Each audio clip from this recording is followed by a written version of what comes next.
So, the trash bag boys are back again. This is a job for Heavy Hill, the garbage man, and his trusty steed, Trashicorn. Hi-ho, Trashicorn! I make trash disappear.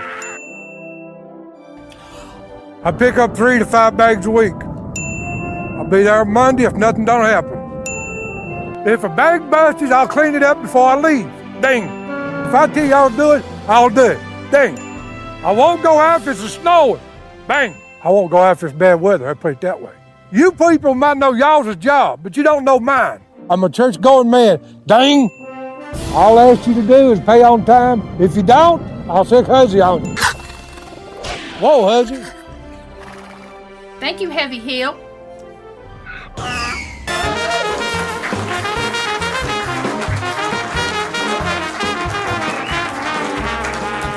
Hey, welcome back. Where am I?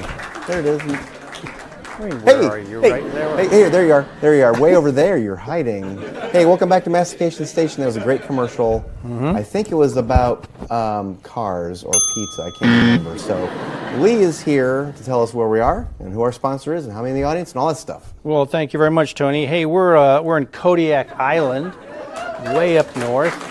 We beat the heat. The United States are cooking. Can't really say that though because most of Canada is also cooking. Check, please. So Kodiak Island is kind of off by itself, surrounded by a glacier. We wanted to be near a beach, glacier, beach, kind of the same thing.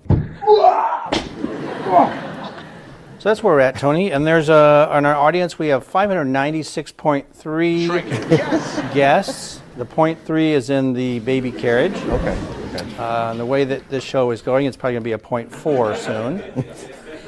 Tony, they grow fast, don't they? They do. They grow. You feed and water them, and they just keep going. Yeah. They're like a house plant.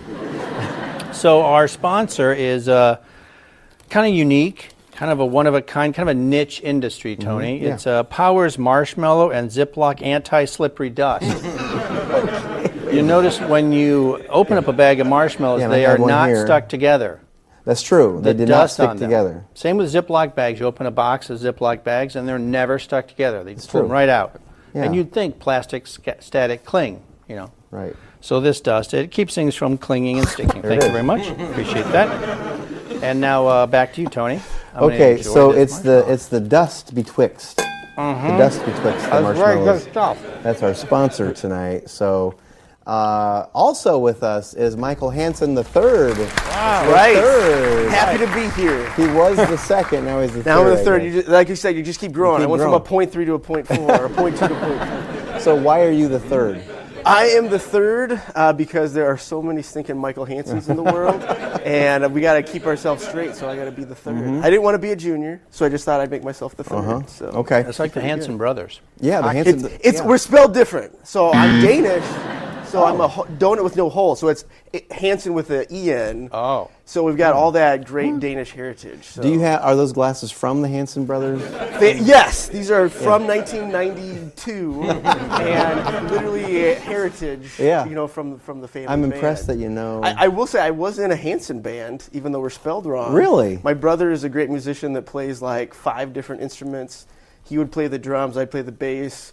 We had another guy that would sing, and so we had 2 Hansen brothers and one. That Would you call yourself Hansen? We did. We were called Pocket Lint because we were cool and it was the 90s, and you had to have something crazy. Did you have a hit? Like we did not. We covered Christian worship songs and stuff like that. Pocket Lint. Yes. So you were going to say something. Those have been around a long time. Pocket Lint has? No, the Christian hymnals. Christian hymnals that they did covers for. Yes, we always hymns, let me tell you. Plenty of hymns. A bass, a guitar, and drums, always hymns. 3 chords, that's really all you need, you know. But yeah, especially for a bass guitar, you can get away with probably 2. I would play bass, and I played with 1 string. Just the 1 string. You can do it all. You can do Jaws really easy. Just with the E string and boom, boom, boom. Yeah, boom, that's boom, true. Boom. That's all you need. So impact upgrade. Yes. You were talking about that earlier. What exactly is that? Impact upgrade is a company that I'm a partner in. Basically what we do, we work with businesses and nonprofits to kind of help them streamline the systems that they have. The biggest thing with any organization is you got to keep track of all your data, your people, everything, people that you're helping. And a lot of times you come across organizations that they found a really cool tech solution here and one here and one here, and they've kind of band-aid things together, and what do you know, they've got like 5 different systems that they're working in.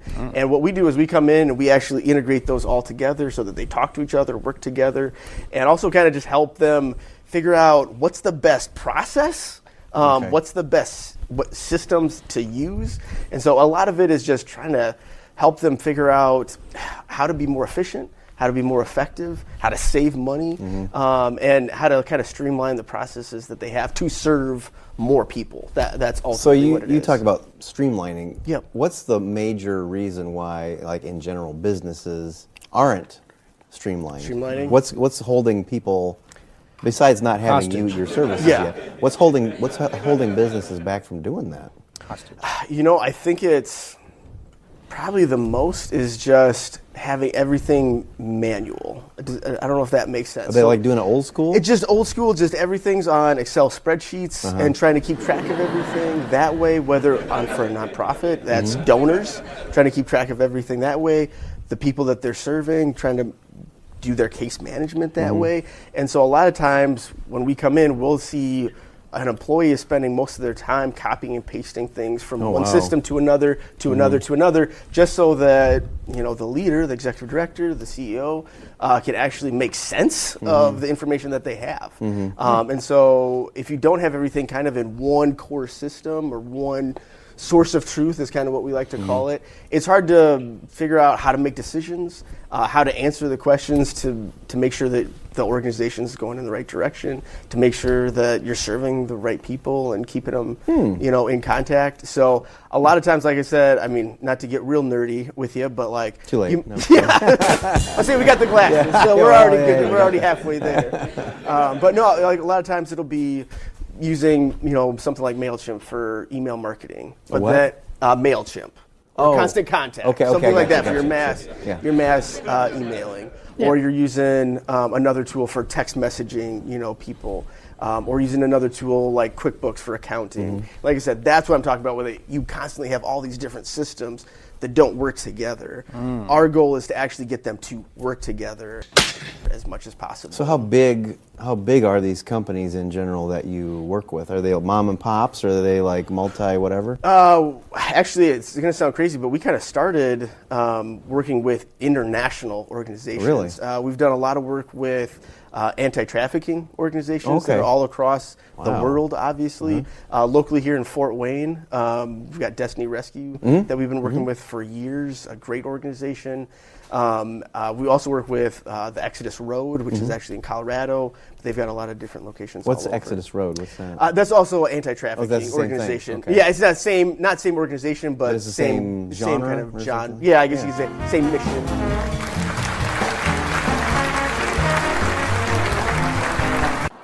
Howdy, y'all. This here's Mike. Down at Mike's Golf Shop, where we buy golf. That's right. We buy golf clubs. Mike's Golf Shop. Come on over here. We buy golf clubs. Over at Mike's Golf Shop. Come on down here. We buy golf clubs. That's right. We buy golf clubs. We buy golf clubs. We buy golf clubs. We buy golf clubs. We buy golf clubs.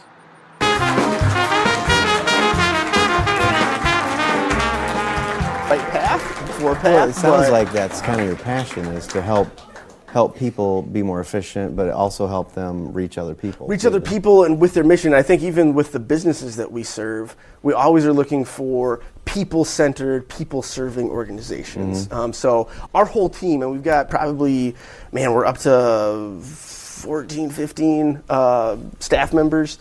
And everyone on our team just has a heart for serving people in general. So I think that's how we got started with the nonprofits, because everyone had kind of that heart. my business partner Brett definitely has that heart, and as we've hired people, I've always said it's just kind of interesting. We have a need to hire someone.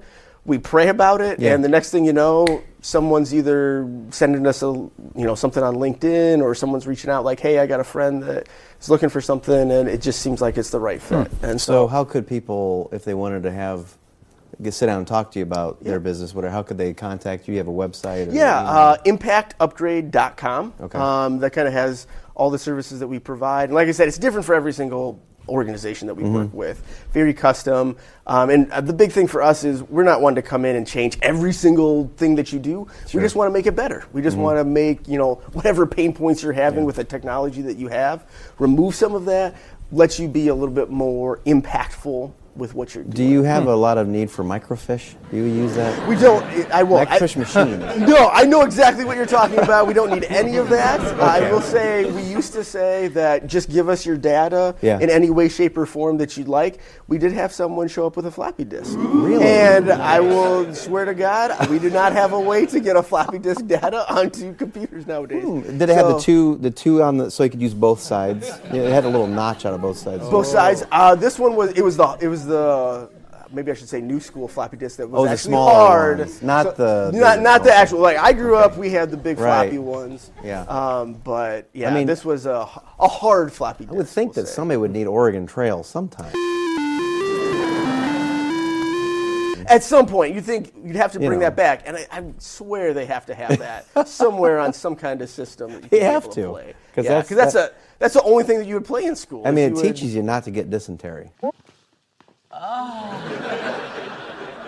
Dysentery, and you basically need 6 children to survive anything, because you're going to lose at least one or two. Yeah. Wow. How does one become a mortician? Because you were an assistant. An assistant mortician, yes. I was Assistant not a mortician. mortician. You couldn't carry the top half of of the body? Right, 'Cause you're the assistant. I was the assistant, so I was the lower man on the pole. So I had the legs. You're exactly right. As an assistant mortician, basically my job was to, if someone were to die, they'd page me, call me. This was before cell phones when I did this. So they'd page me. You would come to the funeral home. We'd jump in the hearse with the actual mortician. Wow. When they were talking with the family and getting everything set, it was my job to get the body ready and on the cot and into the hearse. So what do they put in the body to make them stay healthy, fresh? Now you're testing me to this bit. It's a fluid. Is it marshmallow? We just call it embalming marshmallow fluid. dust by chance? But yes, that's basically. I think that's a key ingredient. Yeah. But yeah, it's just called embalming fluid. There's Interesting. different kinds that you do with probably it. get it at Lowe's. Yeah, you can get that. Lowe's. Yeah, by the dealer. But I will say, if you don't know a funeral director, hang out with them, because they are the funnest guys in the world. Just because you're always around sad situations, and you kind of have to have a good personality. Yeah, he says he's not dead. Yes, he is. I'm not. Yeah. To be able to do it. I've never met a funeral director that hasn't been a good time. I imagine like like ambulance drivers and stuff, they probably have to develop some kind of a sixth sense of humor to cope with all the stuff they deal with. Yeah, like I said, you have to be positive. You kind of have to be able to look at the bright side of things and kind of go from there. And I think I was also always impressed with their ability to just kind of guide families through that. But yeah, it was. I will say I had some fun. I was a high school kid. Surprisingly, they let a high school kid be an assistant mortician. Oh, yeah. But one of my jobs was, just kind of taking care of the funeral home, taking care of the hearse, taking care of everything that way, just kind of being the gopher. And so I would have to go and get the hearse washed and waxed and all that kind of fun stuff. And so I got to drive the hearse a lot through town. And so I would always pull up to a stoplight, and everyone was looking at bet. me. Everyone wants to know, is there a body in the back? And so I would just be like this, and then I'd go, and then I'd go right back. I mean, I had Another One Bites the Dust on the radio all the time with the windows down. You had, like you said, you have to have fun with it. You have to have a lot of fun with it, but... Did you take it to the prom? I asked, and they said yes. Really? Yes, they said, because I was a very responsible, high school kid. My date, on the other hand, was not for it in any way, shape, or form. No. And I was like, they're $100,000. I mean, hearses are expensive. But yeah, she wouldn't go for it. I was like, this is fancier than any limo we could get. Wow. But we took my Jeep Cherokee instead. So yeah. I would see them like wheeling in a coffin into the dance too. I just do Thriller and. I would say Michael Jackson. Yeah. See, there you go. Yeah. That's a good idea. So, the website again, so we can tell people. Yep. What that is. ImpactUpgrade.com. It's right there on the desk. See it? Yeah. You got it? Right there. Mm-hmm. Good. Impact. Okay. Yep. So, is it your bedtime? Are you okay with a little challenge? We could do a challenge. Okay. So, what we have is, since you're a business guy, into bringing people together, we thought of doing something called Upstart. So this color card is a trend. This color card, green, is a company name. And then target user is who's going to be the customers. And then we have the industry, what industry we're in. So we're gonna try to see if we can pick one of each color, and we're going to try to sell to the audience our company that we just come up with. Okay. And Lee has how we're going to find out who won. Right. I don't know. What? So I guess the winner will be, according to the audience, clapping. It'll be the one of you that sells your business to the general public. Okay. Well, Lottie frickin' God! So my business this evening is, what did you say? Mustache. Mega Mustaches. Mega Mustaches, which is interesting because the target user is internet trolls.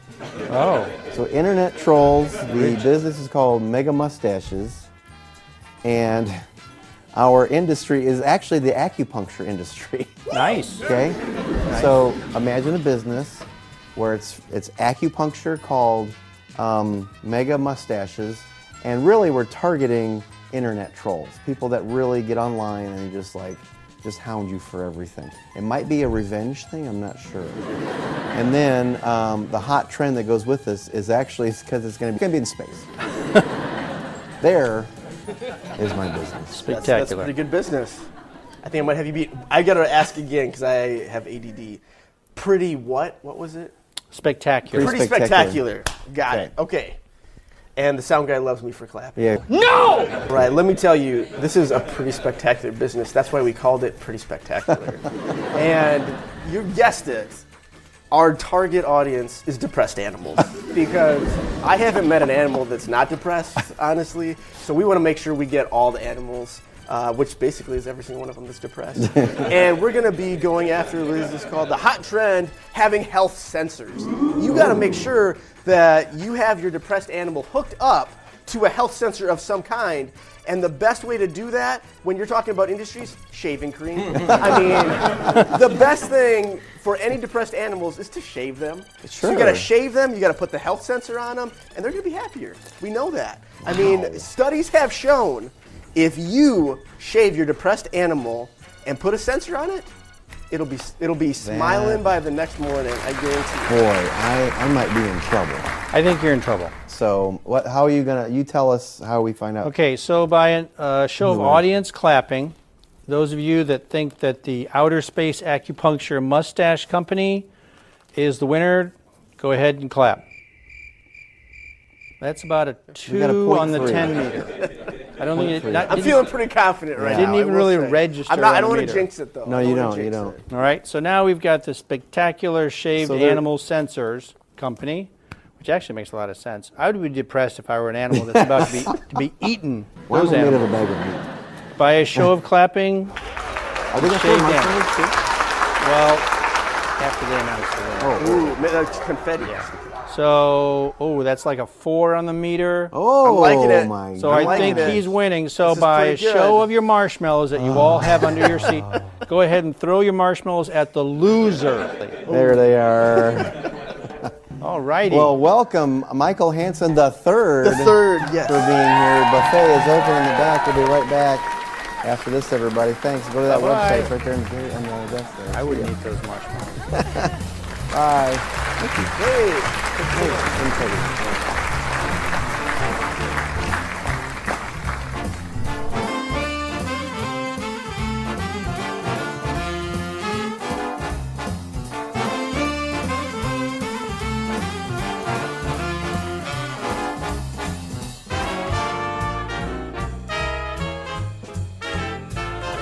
Grab their ears and just yank, and you were off.